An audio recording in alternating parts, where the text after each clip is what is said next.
Баршаңызға сәлем. Бүгін өте дәмді, өте оңай жасалатын алмалы пирог пісіретін боламыз. Барлықтарыңызға ұнайды деген ойдамын.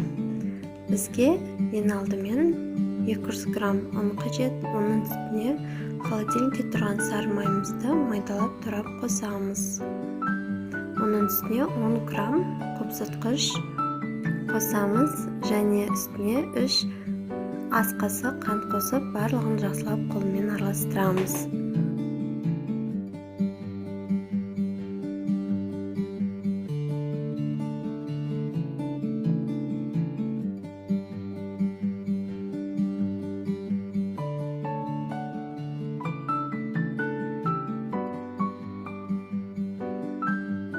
Енді оның үстіне біртіндеп жұмыртқамызды қосамыз.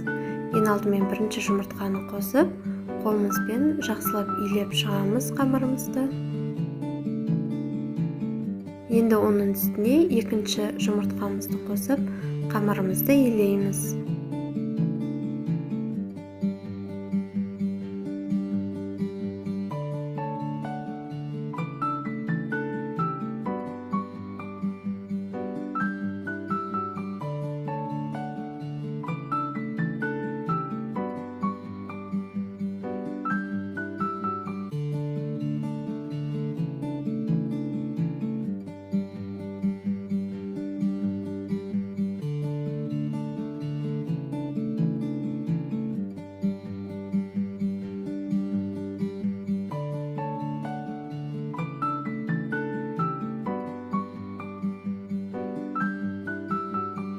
Қамырымыз өте жұмсақ болып шығуы қажет. Енді салмасын дайындаймыз. Бізге ең алдымен 3 алма қажет болады. Оны жақсылап тазалап, 4 бұрыш формада турап шығамыз. Жаңағы қамырымызды 2-ге бөлеміз. Оны кішкене бөлігін морозильникке салып қоямыз, ал үлкен бөлігін домалақ қылып оқтаумен жаямыз.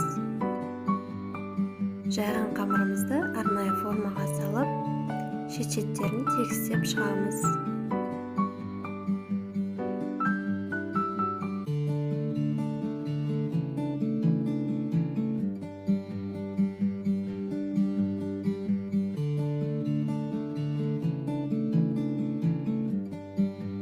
Тегістеп болғаннан кейін жаңағы тураған алмамыздың үстіне 2-3 қасық қант қосып, жақсылап араластырып, формамызға саламыз.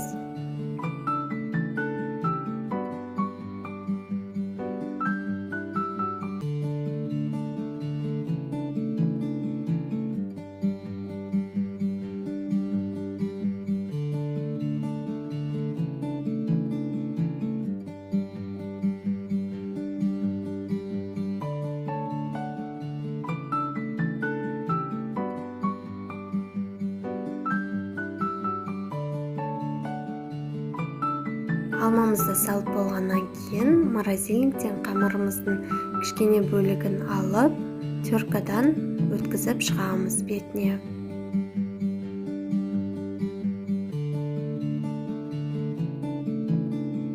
Пирогымызды 200 градуста қызып тұрған духовкаға салып, беті қызарғанша пісіріп аламыз.